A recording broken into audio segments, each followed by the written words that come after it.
Question number 11. Derive relation between dielectric susceptibility and dielectric constant. Answer. Dielectric susceptibility is defined as the ratio between polarization and product of epsilon naught and electric field E. Chi is equal to P by epsilon naught E implies P is equal to chi into epsilon naught E. Equation number 1.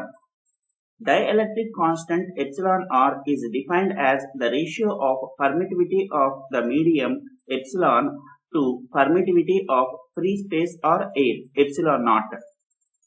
Epsilon r is equal to epsilon by epsilon naught implies epsilon is equal to epsilon naught epsilon r. Equation number 2.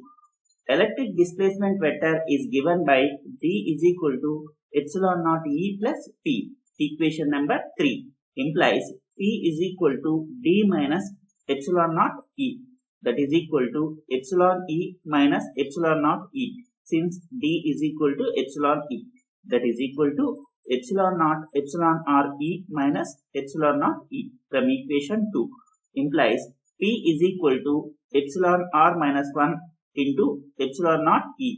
Equation number 4. Comparing equations 1 and 4, chi is equal to epsilon r minus 1. Equation number 5. This is the relation between dielectric susceptibility and dielectric constant.